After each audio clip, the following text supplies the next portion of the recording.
ওকে, তো আজকে আরও একটা ইম্পর্টেন্ট ক্লাস তোমাদের জন্য। তোমরা দেখতে পাচ্ছ আমরা আজকে প্র্যাকটিস ক্লাস 15 নম্বর ক্লাস আলোচনা করবো আজকের ভিডিওতে।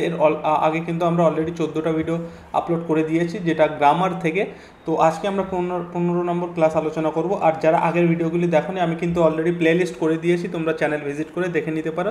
আমরা কিন্তু সেখানে কনসেপ্টের উপরে বেস করে কিছু কোশ্চেন আলোচনা করেছিলাম। ঠিক তেমনই আজকেও কিছু নতুন নতুন কনসেপ্ট থাকবে তোমাদের পরীক্ষার জন্য, যেগুলো পরীক্ষাতে আসার সম্ভাবনা বেশি। ঠিক আছে, তো গ্রামারের কিন্তু আজকে প্র্যাকটিস ক্লাস আমাদের 15 আলোচনা করছি। আগের ভিডিওগুলো অবশ্যই তোমরা দেখে নেবে, এই ভিডিও ডেসক্রিপশানে তোমরা লিঙ্ক পেয়ে যাবে বা চ্যানেল ভিজিট করে প্লে লিস্টে পেয়ে যাবে।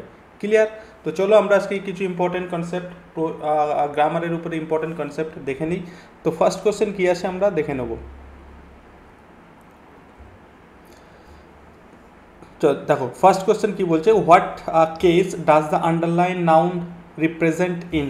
ওকে, তো এখানে কেস থেকে একটা প্রশ্ন আছে। কেস তোমাদের কিন্তু ইম্পর্টেন্ট পরীক্ষার জন্য। বিভিন্ন রকম যে কেস হয়ে থাকে, ঠিক আছে, যেমন সাবজেক্টিভ কেস, ঠিক আছে, সাবজেক্টিভ কেস বা objective case, positive case, nominative case. Nominative যেটা সেটাই সাবজেক্টিভ কেস, ঠিক আছে।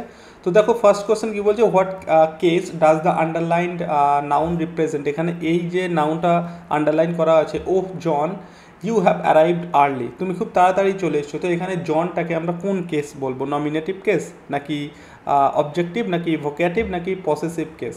কী হবে এটা সঠিক আনসার? দেখো এই যে জনের উপর আন্ডারলাইন, এখানে জনকে কি হচ্ছে, একরকম অ্যাড্রেস করা হচ্ছে, বা কাউকে অ্যাড্রেস করার জন্য বা কাউকে মানে ডাকার জন্য, বা বিশেষ করে যেটাকে আমরা অ্যাড্রেসই বলে থাকি। তো অ্যাড্রেস যখনই কোনো বাক্যে করা হয় তখন সেটাকে আমরা কী কেস বলি, সেটাকে আমরা বলে থাকি ভোক্যাটিভ কেস। সেটাকে আমরা কি বলি, ভোক্যাটিভ কেস, ঠিক আছে। আর নমিনেটিভ কেস তো তোমরা জানোই, যেমন আমি যদি বলি Ram is a brilliant boy, Ram is a brilliant বয়, এখানে রাম এটা হচ্ছে আমাদের নমিনেটিভ কেস বা সাবজেক্টিভ কেস, আমরা এটা বলতেই পারি, এটা সকলে জানো, ঠিক আছে। অবজেক্টিভ কেসও তোমরা সকলে জানো, ইজি বিষয়, তবে একটা এক্সাম্পল দিয়ে আমি একটুখানি বলে দিচ্ছি। The boy at an Apple. এখানে এই অ্যান অ্যাপেল এটাকে আমরা বলতে পারি অবজেক্টিভ কেস। এবং ভোকেটিভ কেস যেটা আমি বললাম কাউকে অ্যাড্রেস করার জন্য, তো এটা ভোকেটিভ কেস। এবং পসেসিভ কেস এটা তো সকলেই জানো, পসেসিভ মানে যেখানে আমরা কোনো কিছু পজেশন বোঝাই,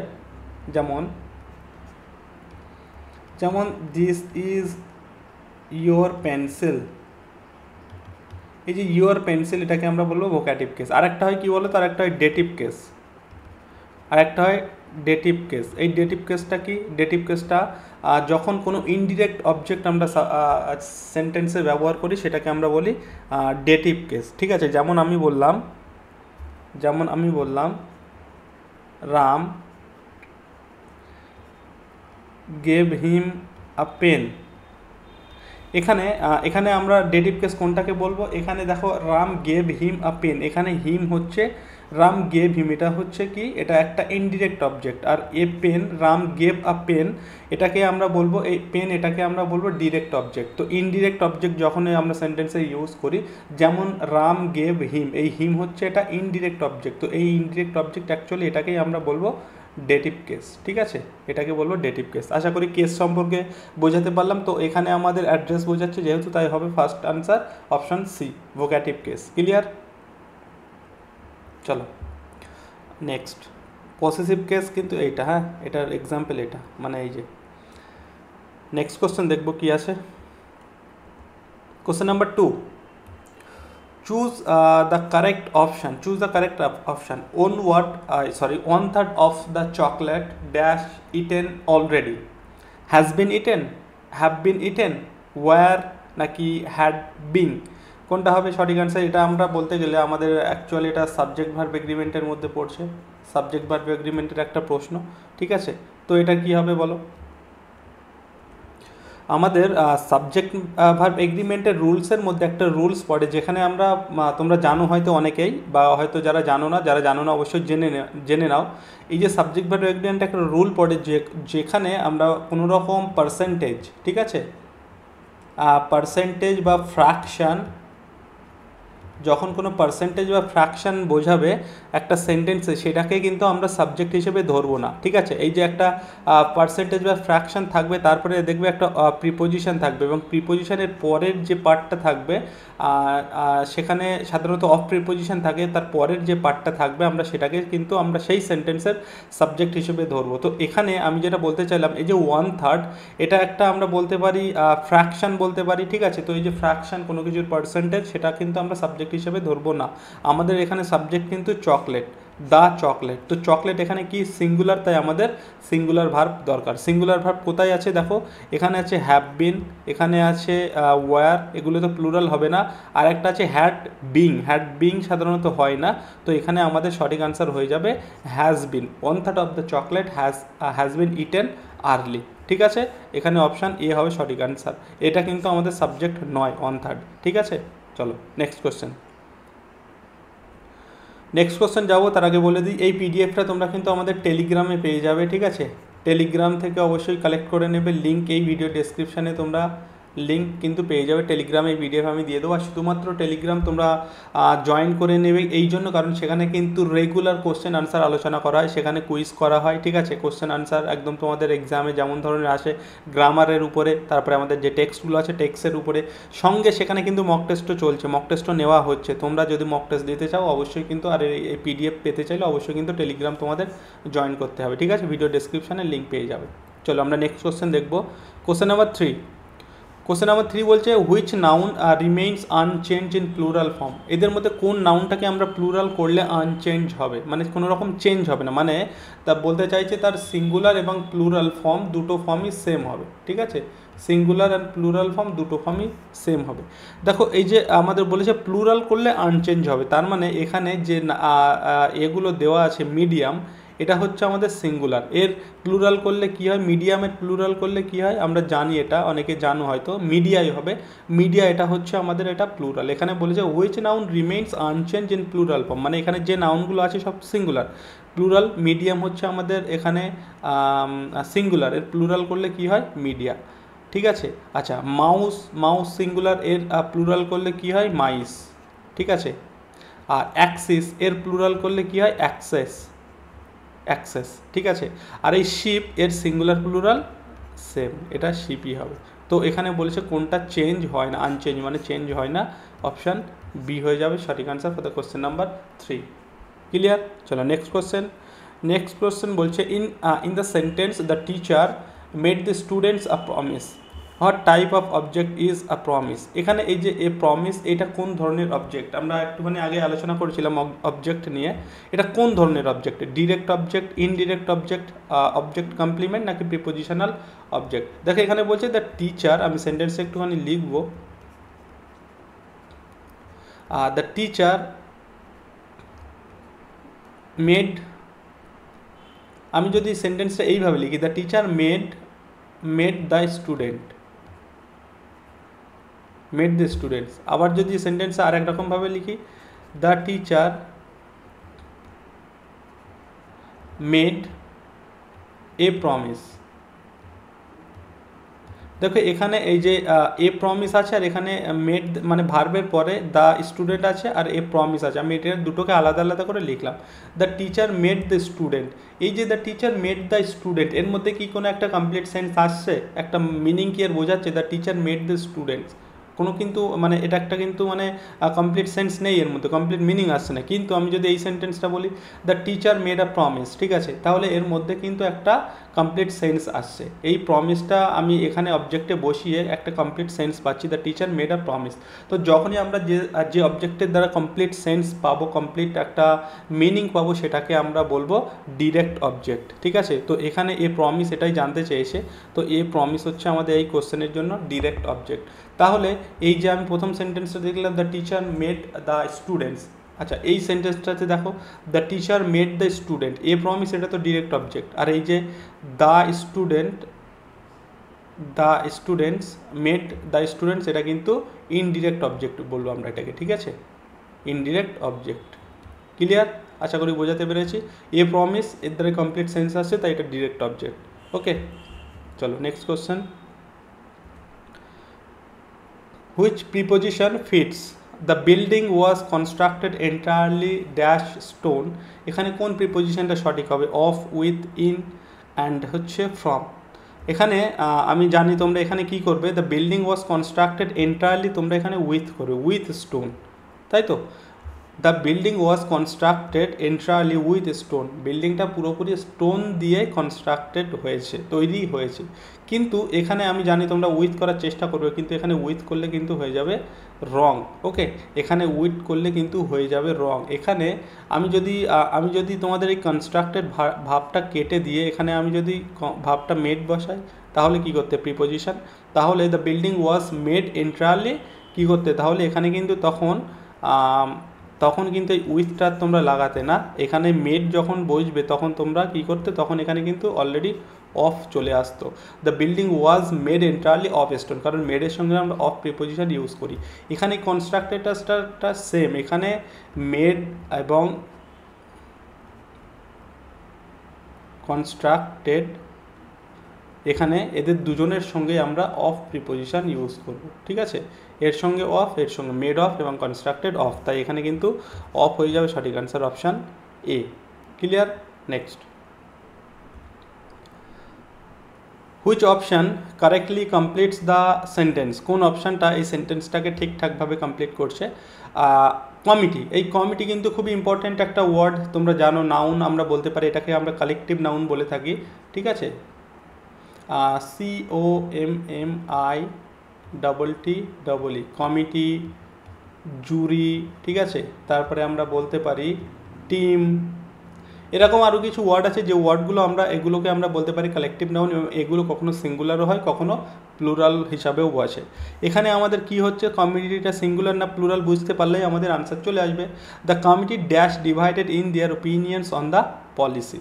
তো এখানে দেখো, আমি যদি আরেকটা সেন্টেন্স লিখছি ঠিক কমিটি দিয়েই, ঠিক আছে? দ্য কমিটি হ্যাজ অথবা have agreed to the policy, আমি যদি এই একটা সেন্টেন্স লিখলাম, তো প্রথম সেন্টেন্সটা আছে the committee dash divided in their opinions on the policy. দেখো, এই যে ডিভাইড ইন দেয়ার ওপিনিয়ন্স, তাদের আলাদা আলাদা ওপিনিয়নে ভাগ হয়ে গেল, একরকম এখানে ফ্র্যাকশন বোঝাচ্ছে বা আলাদা আলাদা পার্ট বোঝাচ্ছে, মানে একটা মিটিংয়ের কমিটির মধ্যে অনেক মেম্বার্স আছে, তাদের এক একজনের মতামত এক এক রকম ভাগ হয়ে গেল, তো এখানে একটা প্লুরাল সেন্স চলে আসছে। তো এটাকে দেখে আমাকে বুঝতে হবে এই কমিটি ওয়ার্ডটা এখানে প্লুরাল হিসাবে ইউজ হয়েছে, তাই এখানে দ্য কমিটি এখানে আর ডিভাইডে প্লুরাল, যেহেতু মানে আমি কমিটি বললাম প্লুরাল, এটা প্লুরাল, তাহলে আমাদের একটা প্লুরাল ভার্ব লাগবে। এখানে ইজ তো সিঙ্গুলার, হ্যাডও সিঙ্গুলার। এবার প্রশ্ন হচ্ছে আমরা এখানে আর বসাবো না হ্যাভ বসাবো, দুটোই আমাদের প্লুরাল আছে। তো এখানে দেখতে হবে the committee divided in their opinions on the policy, এখানে কমিটিটা প্যাসিভ সেন্সে যাচ্ছে, ঠিক আছে? তাই আমাদের এখানে প্যাসিভ সেন্স রাখতে গেলে আমাকে আর বসাতে হবে। The committee are divided in their opinions on the policy, কমিটিটাকে তাদের ওপিনিয়নে ভাগ করে দেওয়া হয়েছিল। ওকে, প্যাসিভ ভয়েসে রাখতে হবে, তাই এখানে আর হবে সঠিক আনসার। আর এই সেন্টেন্সটাতে এখানেও কমিটি আছে, দেখো তো এখানে কী হবে, দ্য কমিটি হ্যাজ আর have agreed to the policy, committee সেই পলিসিটাতে এগ্রি করেছিল। তো এখানে কিন্তু কোনো রকম কিছু আমরা দেখে বুঝতে পারছি না যে এখানে একটা প্লুরাল সেন্স আসছে, তো এটাকে আমাদের সিঙ্গুলার করতে হবে, তাই এক্ষেত্রে আমাদের সঠিক আনসার কিন্তু হ্যাজ হবে। The committee has agreed to the policy, ঠিক আছে? Next, Ravi Kumar is only one of our officers that dash alert, that এখানে কি হবে অ্যাকচুয়ালি, এখানে আর ইজ ওয়ার নাকি হ্যাজ, এখানে ভালো করে বুঝতে হবে সেন্টেন্সটা। Ravi Kumar is only one, এই কথাটা কিন্তু খুবই ইম্পর্টেন্ট এখানে। Ravi Kumar is only one of our officers that dash alert, ঠিক আছে? এখানে একটুখানি আমি তোমাদের টাইম নেব, এখানে আরও কয়েকটা বিষয় বলার আছে। দেখো, আমি একটা সেন্টেন্স লিখছি তোমাদের মানে ডাউটটা ক্লিয়ার করার জন্য।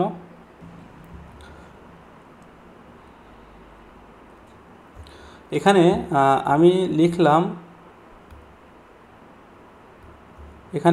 আমি লিখলাম রবি Kumar Ravi Kumar is one of our efficient officer.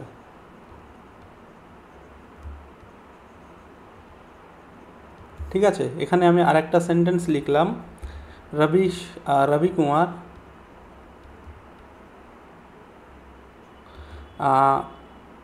Ravi Kumar is one of our efficient officers who is অথবা আর অ্যালার্ট। দেখো এখানে বিষয়টা ভালো করে বুঝতে হবে। Ravi Kumar is on of our efficient officers, এখানে সাধারণত এই অন অফের পরে আমরা প্লুরাল নাউন বসাই। এখানে এফিশিয়েন্ট হচ্ছে অ্যাডজেক্টিভ, আর এটা হচ্ছে আমাদের প্লুরাল নাউন অফিসার্স। ঠিকই আছে, সেন্টেন্সটা একদম ঠিকঠাক আছে, কোনো অসুবিধা নেই। এই সেন্টেন্সের যদি দেখো, Ravi Kumar is on of our efficient officer, Ravi Kumar আমাদের সেই এফিশিয়েন্ট অফিসার্সদের মধ্যে একজন, হু ইজ আর অ্যালার্ট, যারা কিনা অ্যালার্ট হয়। এবার আমার প্রশ্ন হচ্ছে, এই যে আমি হু একটা রিলেটিভ প্রোনাউন বসালাম, এরপরে ইজ বসাবো না আর বসাবো, সেটাই হচ্ছে আমার প্রশ্ন।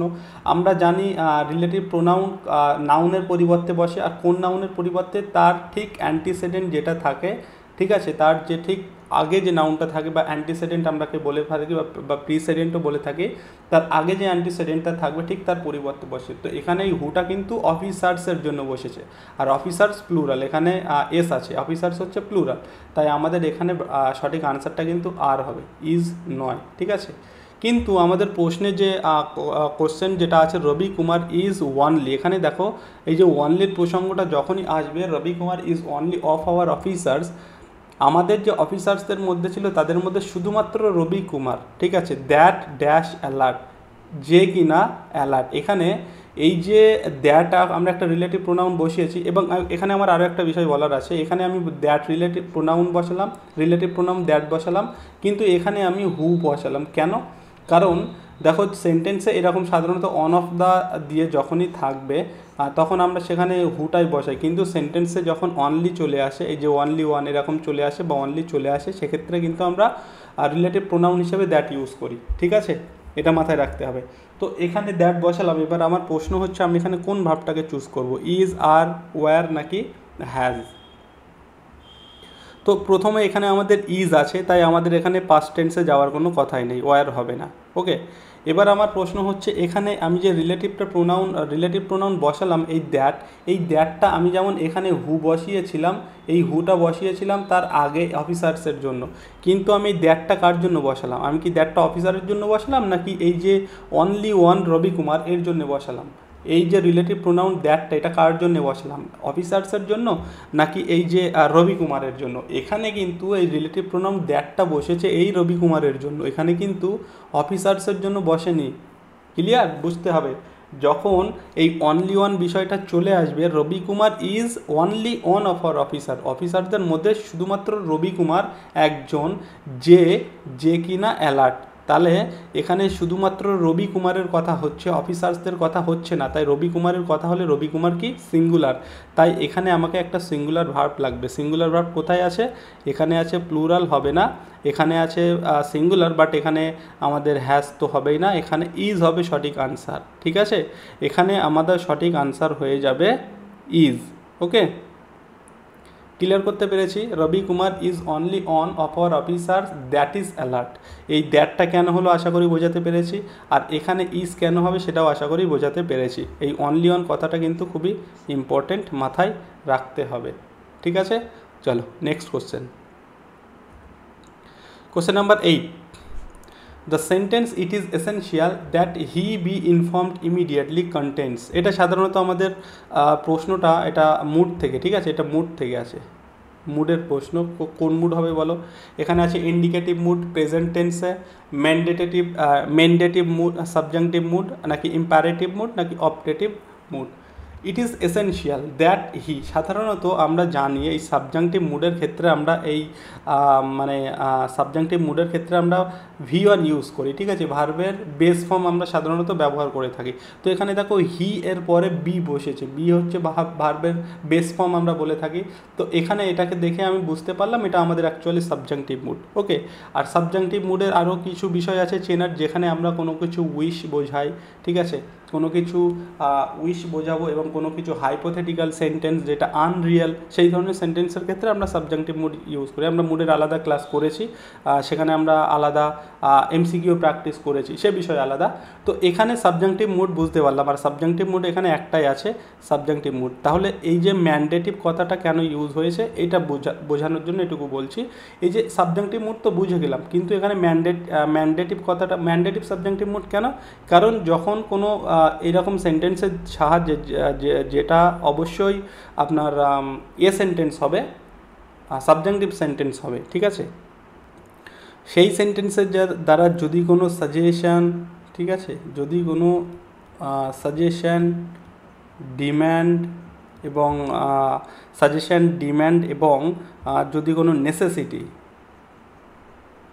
নেসেসিটি প্রকাশ পায় বা বোঝায়, তাহলে সেটাকে আমরা বলি ম্যান্ডেটিভ সাবজাংটিভ। এখানে ইট ইজ এসেনশিয়াল, দেখো এসেনশিয়াল বলে দিয়েছি, মানে একটা কি নেসেসিটি বোঝাচ্ছে, তাই এটা কিন্তু ম্যান্ডেটিভ subjunctive mood.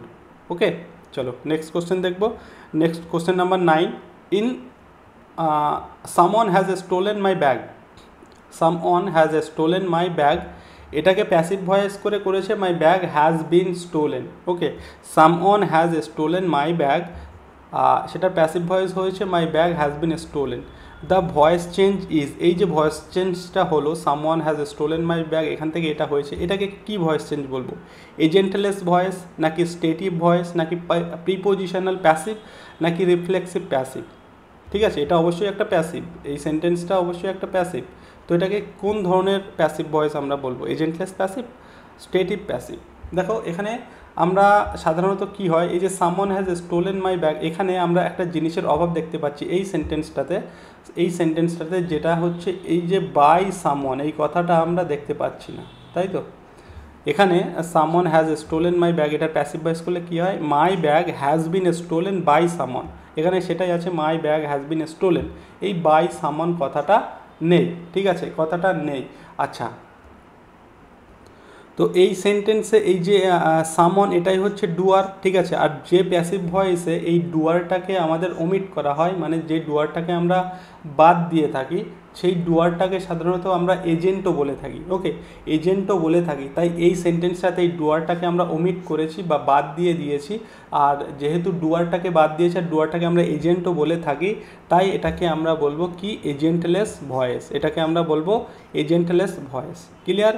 Someone has stolen my bag has been stolen by someone, এই সামওয়ান মানে ডুয়ার কথাটি এখানে ওমিট করা হয়েছে, এই ধরনের সেন্টেন্সে হয়ে থাকে।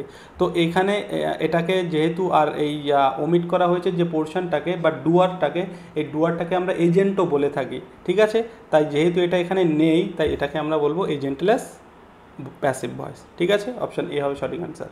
Next, in the sentence under the old bridge slept a family of bats, the phrase under the old bridge. আচ্ছা, আন্ডার দ্য ওল্ড ব্রিজ এটা কোন ধরনের ফ্রেজ? আমরা ফ্রেজেরও কিন্তু আলাদা ক্লাস করেছি, সেখানে শুধুমাত্র ফ্রেজ থেকে আলোচনা করেছি।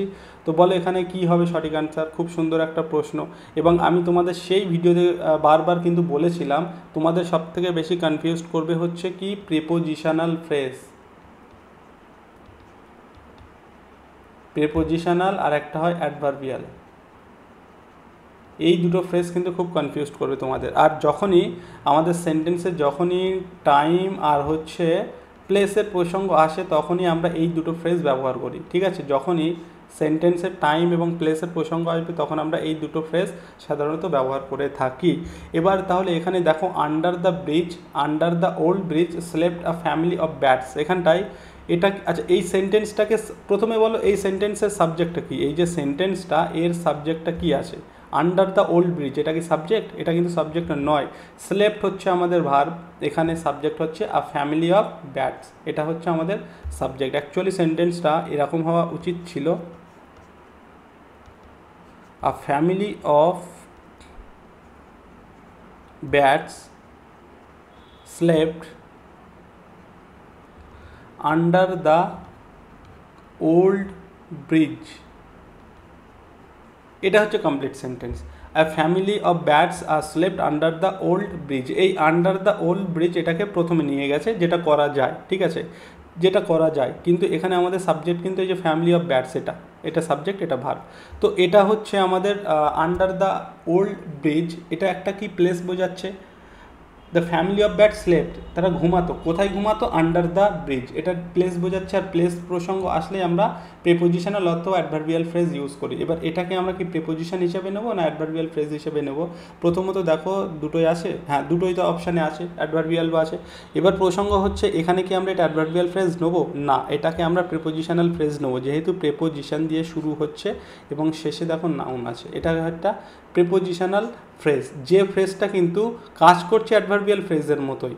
ওকে, একটা প্লেস বোঝাচ্ছে, আর প্লেস বোঝালে আমরা অ্যাডভার্বিয়াল ফ্রেজ ব্যবহার করি। কিন্তু এই আরেকটা জিনিস, এই প্রেপোজিশনাল ফ্রেজ দু রকমভাবে কাজ করে। একটা এর কাজ হচ্ছে অ্যাডভার্বিয়ালের মতো বা অ্যাডভার্বের মতো, আর একটা হচ্ছে অ্যাডজেক্টিভের মতো, অ্যাডজেক্টিভের মতো। এখানে আমাদের এই যে প্রেপোজিশন, এটা প্রেপোজিশনাল ফ্রেজ এবং এটা কাজ করছে এখানে অ্যাডভার্ব হিসাবে। ক্লিয়ার? তো এটা হবে আমাদের option A, prepositional phrase. Next তোমাদের বলবো, আমাদের কিন্তু ক্লাস চলছে অনেক দিন থেকেই, ক্র্যাশ কোর্স। তোমরা এখন তো আর টাইম নেই, তবুও কারোর যদি মনে হয় তোমরা দেখতে পারো, নিতে পারো। সেখানে তোমরা কমপ্লিট সিলেবাসের নোটস তো পেয়ে যাবে, সব কিছুই পেয়ে যাবে, যদিও যেগুলো হয়ে গেছে চাইলে তোমরা নোটস একেবারে নিয়ে নিতে পারো। ওকে, সেখানে তোমরা প্রত্যেকটা টপিকের টেক্সট অ্যানালিসিস ভিডিও পাবে, প্রত্যেকটা টপিকের descriptive notes, MCQ notes, online, আর প্রত্যেকটা টপিকের উপরে মক টেস্ট, সব কিছু একদম ফুল সিলেবাস থাকবে। কারোর দরকার হলে কিছু এই নাম্বারটাতে তোমরা মেসেজ করবে। এবং সবথেকে বেশি এখন তোমাদের যেটা উপকার হবে আমি বলবো সেটা হচ্ছে প্র্যাকটিস বা মক টেস্ট। তোমরা এটা চাইলে নিতে পারো, ঠিক আছে, এর ফিসটাও কম আছে। তোমরা এখানে প্রত্যেকটা টপিকে ওয়াইজ মক টেস্ট পাবে, মিক্সড মক টেস্ট পাবে, ফুল লেন্থ মক টেস্ট পাবে, ঠিক আছে, প্রচুর মক টেস্টের ব্যবস্থা আছে। চাইলে তোমরা এটা দেখতে পারো। কারোর কিছু দরকার হলে আগে যে নাম্বারটা দিলাম অথবা ডেসক্রিপশানে, ভিডিও ডেসক্রিপশানে তোমরা নাম্বার পেয়ে যাবে। ওকে, পুরোটাই অনলাইনে, পুরোটাই হবে অনলাইনে, পুরো সিলেবাস অনুযায়ী। এবং মক টেস্ট শেষে তুমি তোমার স্কোর, কোনটা ঠিক কোনটা ভুল সবটাই পেয়ে যাবে। তারপরেও তোমরা কিন্তু পিডিএফও পেয়ে যাবে, ঠিক আছে, আনসার কি হিসাবে। চলো নেক্সট প্রশ্ন হচ্ছে কোশ্চেন নাম্বার 11। আচ্ছা, এখানে কি বলছে, which passive form is correct for someone has to take care of the children. কিছু না, এটাকে প্যাসিভ ভয়েস করতে হবে, এটার প্যাসিভ ভয়েস করতে হবে। কী হবে বলো, এখানে আছে হ্যাজ টু, এটা মাথায় রাখতে হবে। Someone has to care of the children, the children have to care, the children have to take care of. এটা তো প্যাসিভের বালাই নেই, এটা একরকম অ্যাক্টিভে আছে, এটা হবে না আনসার। তারপরে বলছে the children have to be taken care of, the children are, এখানে আমাদের হ্যাজ বলে দিয়েছে কিন্তু এখানে আর আছে, আর এর কোনো প্রসঙ্গই আসছে না। The children have two taken care of, have to taken কখনো হয় না, টু এর পরে আমরা ভার্বের বেস ফর্ম ব্যবহার করি, যেটাকে আমরা ইনফিনিটিভ বলি। তো এটাও কিন্তু হবে না, অপশান বি হবে সঠিক answer. The children have to be taken care of, ঠিক আছে, option B. Next, which of the correct indirect speech for, এদের মধ্যে কোনটা, মানে এটাকে let us go for walk, he said let us go for a walk, এটাকে আমরা just আমাদের ভয়েস ন্যারেশন চেঞ্জ করতে হবে। দেখো, এই লেট দিয়ে যখনই বাক্য শুরু হয় আমাদের ভয়েস চেঞ্জের নিয়ম অনুযায়ী, আর এই ধরনের ভয়েস চেঞ্জ কিন্তু তোমরা পরীক্ষাতে, ন্যারেশন চেঞ্জ পরীক্ষাতে পাবে। হি সেড, এই যে লেট দিয়ে যখন শুরু হয় তখন আমরা সাজেস্ট কথাটি ইউজ করি। তো এখানে সাজেস্ট দেখো 3 জায়গাতেই আছে, এটাতে নেই, এটা বাদ দিয়ে দিলাম। লেট দিয়ে শুরু হলে সেটাকে আমরা সাজেস্ট ধরবো, এবং তারপরে লিঙ্কার হিসেবে আমাদের একটা দ্যাট বসে। এখানে দ্যাট কোথাও, এখানে দ্যাট মিসিং আছে, এখানে দ্যাট মিসিং আছে, তাই এটাও কিন্তু আনসার হওয়ার সম্ভাবনা নেই। এবার এখানে আছে হি সাজেস্টেড গোয়িং কী করে হয় ভাই, গোয়িং কী করে হয়? তো এখানে আনসার হবে option B, he suggested that, তারপরে এখানে আছে আসটা আমরা জানি উই হয়ে যাবে। He suggested that we should, let দিয়ে শুরু হলে আমরা সেখানে মোডাল ভার্ব শুড ব্যবহার করি। He suggested that we should go for a walk, একদম ঠিকঠাক answer option B, question number 12 এর জন্য।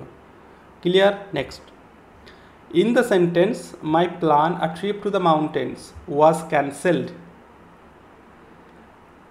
The phrase a trip to the mountains, a trip to the mountains এটা একটা ফ্রেজ, এটা কোন ধরনের ফ্রেজ? এটাও ফ্রেজ থেকে আর একটা প্রশ্ন। অ্যাপোজিটিভ ফ্রেজ, নাউন ফ্রেজ, নাকি প্রিপোজিশনাল ফ্রেজ, নাকি ইনফিনিটিভ ফ্রেজ?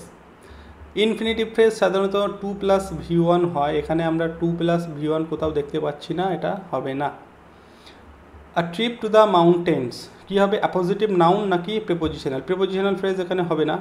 আর নাউন ফ্রেজ সাধারণত সেন্টেন্সে নাউনের মতো আচরণ করে এবং নাউনের কাজ হয় কোনো সেন্টেন্সের কি সাবজেক্ট হয় অথবা অবজেক্টও হয়।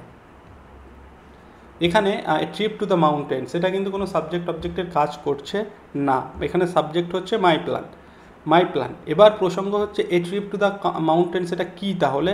মাই plan a trip to the mountains, এই প্ল্যানটা কি? এই প্ল্যানটা, এই একটা প্ল্যানের কথা বলছে, সেই প্ল্যানটাই হচ্ছে এটা, a trip to the mountains.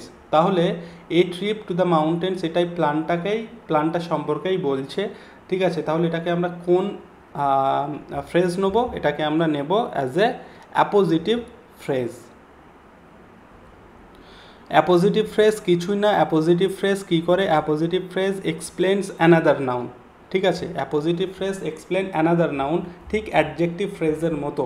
এখানে নাউন হচ্ছে প্ল্যান, আর এই প্ল্যান হচ্ছে একটা নাউন, এই নাউনটাকেই কী করছে? নাউনটাকে এক্সপ্লেন করছে। আর ট্রিপ টু দ্য মাউন্টেন সেটাকে আমরা বলি অ্যাপোজিটিভ ফ্রেজ, অ্যাডজেক্টিভ ফ্রেজের মতো।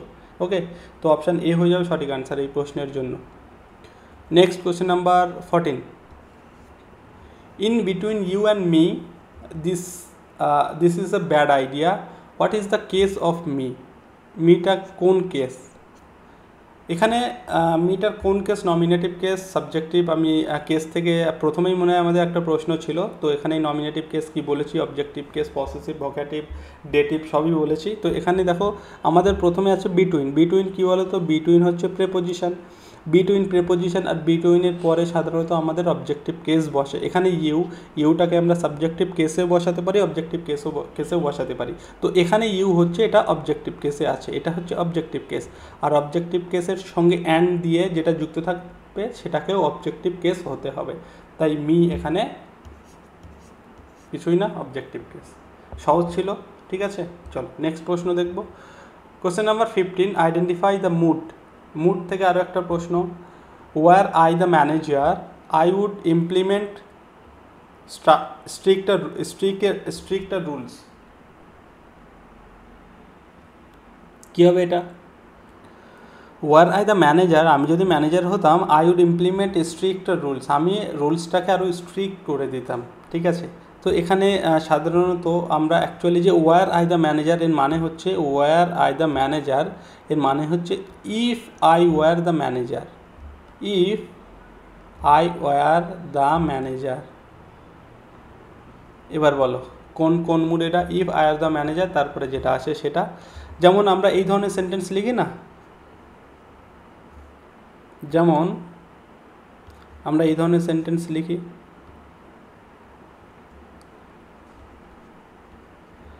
হ্যাড আই রিড দ্য বুক, এই ধরনের সেন্টেন্স লিখি, তারপরে পরে কিছু থাকে। এটার মানে কি? এটার মানে হচ্ছে if I had read the book, তাই তো? এটাও এখানে same. I were the manager মানে if I were the manager I would implement stricter rules. এটা এই যে ইফ দিয়ে বোঝালে সাধারণত আমরা যেটাকে বলি হাইপোথেটিক্যাল আর আনরিয়াল সেন্টেন্স বা আনরিয়াল কন্ডিশন, সেটাকে আমরা সাবজেক্টিভ মুড বলে থাকি, সাবজেক্টিভ মুডে ইউজ করে থাকি।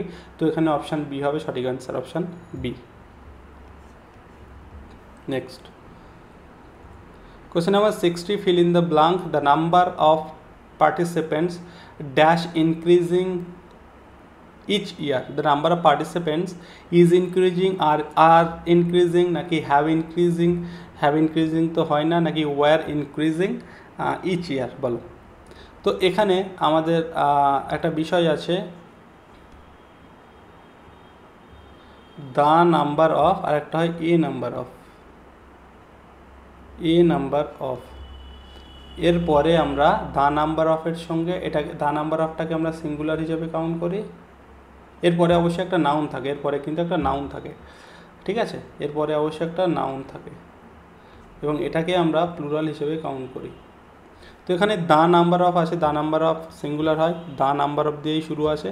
তো এখানে এই যে যেটা বলছিলাম একটা নাউন থাকে, এই যে পার্টিসিপেন্টস, তো দ্য নাম্বার অফ এটাকে আমরা বললাম সিঙ্গুলার হিসেবে কাউন্ট করি, মানে এই রুলসটা ফলো করছে, এই রুলসটা ফলো করছে। তো এখানে সিঙ্গুলার আমাদের লাগবে, এখানে ওয়্যার আছে, ওয়্যার হবে না, হ্যাভ তো হবেই না, আর আছে হবে না, আমাদের অপশান এ হয়ে যাবে সঠিক অ্যান্সার, মানে এখানে ইজ হবে সঠিক answer. The number of participants is increasing each year. Next, the manager insisted dash seeing the documents personally. এটা কি? এটা আমাদের প্রিপোজিশন থেকে প্রশ্ন আসে। প্রিপোজিশনে একটা প্রশ্ন দেখো, এই যে ইনসিস্ট আর একটা হয় পারসিস্ট, সেম মিনিং। ইনসিস্ট আর পারসিস্ট, পারসিস্টের সঙ্গে পারসিস্ট ইন আর ইনসিস্টের সঙ্গে insist on, persist in insist on দুটোর সেম মিনিং, ওকে। আর এখানে এই যে ইনসিস্টের পরে ইনসিস্ট অনের পরে দেখবে একটা নাউন হয়, সেই নাউনটা জেনারেলি জিরান ফর্মে বসে, এখানে দেখো সেটাই বসছে, জিরান ফর্ম আছে, সিং, ঠিক আছে, মানে সি এর সঙ্গে আইএনজি করা সিং। আর যখনই জিরান বসে সেটাকে জিরানকে আমরা নাউন হিসাবে ট্রিট করি, ওকে, জিরানকে নাউন হিসাবে ট্রিট করি, তাই এখানে সিং কিন্তু noun. The manager insist on হবে, ইনসিস্টের সঙ্গে অন বসাবে, পারসিস্টের সঙ্গে ইন বসাবে, clear. Next, question number 18, identify the correct plural form of radius.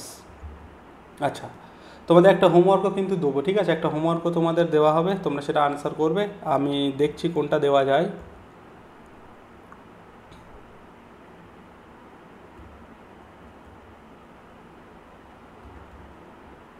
আচ্ছা চলো এই কোশ্চেনটা করো, হোমওয়ার্ক আমি বলে দিচ্ছি। Identify the correct form of the radius, রেডিয়াসের আইডেন্টিফাই প্লুরাল ফর্ম কী হবে?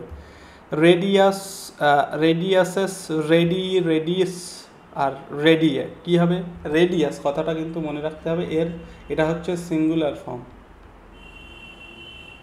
রেডিয়াস এটা হচ্ছে singular. Identify the correct plural form, plural form হচ্ছে RADII, রেডি, ঠিক আছে। Next, question number 19, what type of object is in the sentence I saw him cross the road? I saw him cross the road. আচ্ছা, এখানে underline হবে এটা actually, I saw him cross the road, এটা কী ধরনের object? Complex object, direct object, নাকি object complement, নাকি indirect object? প্রথমে বলি, এখানে একটা জিনিস দেখতে পাচ্ছ, I saw him dash cross the road, I saw him to cross the road, I saw হিম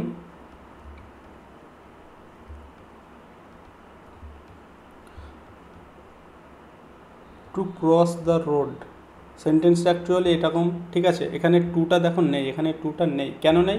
কারণ এই যে ভার্বটা আছে সি, এই সি এর সঙ্গে আমরা বেয়ার ইনফিনিটিভ ইউজ করি। বেয়ার ইনফিনিটিভ মানে যেখানে ভি প্লাস বেয়ার ইনফিনিটিভ মানে আমরা জানি ভি 2 + V1, ঠিক আছে, 2 + V1 হয় বেয়ার ইনফিনিটিভের, এবং বেয়ার ইনফিনিটিভে এই টুটা সাধারণত থাকে না, এটা ওমিট করা হয়, সেটাকে আমরা বলি বেয়ার ইনফিনিটিভ।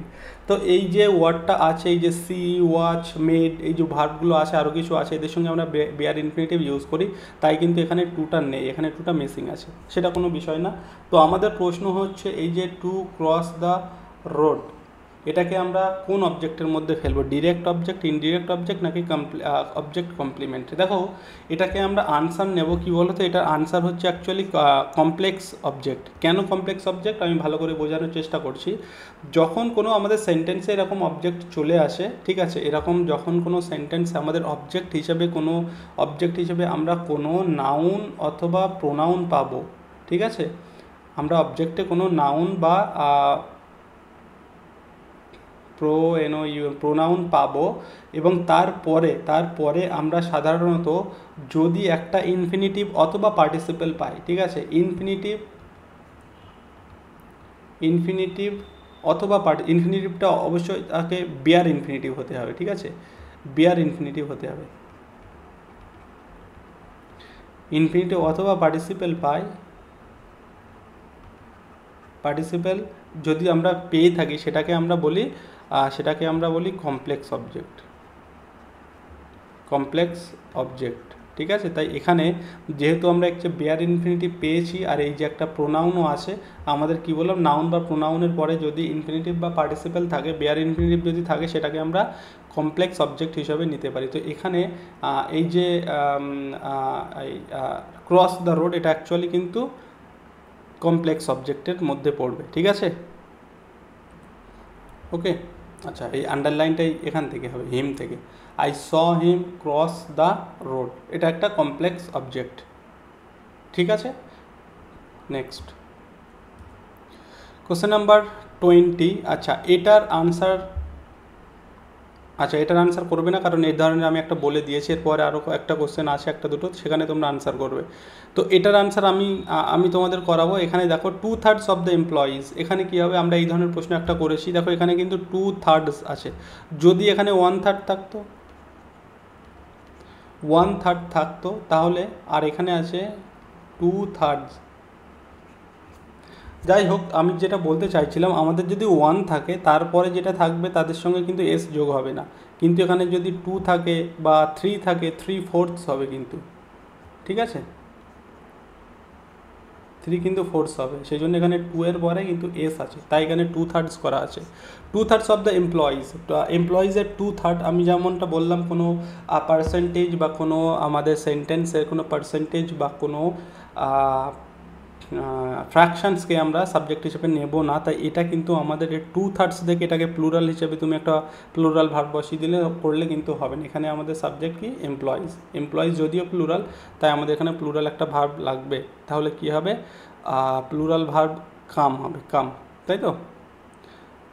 হ্যাভ কেম হয় না, হ্যাভ কাম হয়, হ্যাভ কাম হয় আমরা জানি, তো এখানে হবে না, হ্যাজ হবে না, কামসও হবে না, কারণ থার্ড পারসন সিঙ্গুলার হলে কামস হতো, এখানে এমপ্লয়িজ প্লুরাল, তাই কাম হবে। অপশান বি হবে সঠিক answer. 2/3 of the employees come from overseas. Next, আচ্ছা, এই কোশ্চেনটা লাস্ট একটা সহজ প্রশ্ন আছে, এটা তোমাদের আমি হোমওয়ার্ক দিলাম, অবশ্যই এটা তোমরা হোমওয়ার্ক করে জানাবে। কোশ্চেন নাম্বার 21 এরকম দিয়ে তোমরা এ বি সি ডি কোনটা আনসার অবশ্যই বলবে। এটার আনসার কিন্তু সকলের কাছ থেকে চাই, কারোর যেন ভুল না হয়, খুবই ইজি একটা প্রশ্ন, কেউ যেন ভুল করবে না। আশা করছি যতজন কমেন্ট করবে সবাই ঠিক আনসার করবে, একদম সহজ একটা প্রশ্ন আছে, ঠিক আছে। চলো, তো এখানে শেষ করছি আজকের ভিডিও, দেখা হবে আবার নেক্সট ভিডিওতে তাড়াতাড়ি, খুব সম্ভবত। তার মধ্যে তোমাদের বলে রাখি, তোমরা কিন্তু অবশ্যই একটা করে লাইক কিন্তু করে যাবে, লাইক কমেন্ট কিন্তু অবশ্যই সবাই করে যাবে, ঠিক আছে। আর কোন টপিকের উপর তোমাদের ভিডিও হলে ভালো হয় সেটাও জানাবে। তো এখানেই শেষ করছি আজকের ভিডিও, টাটা, বাই বাই।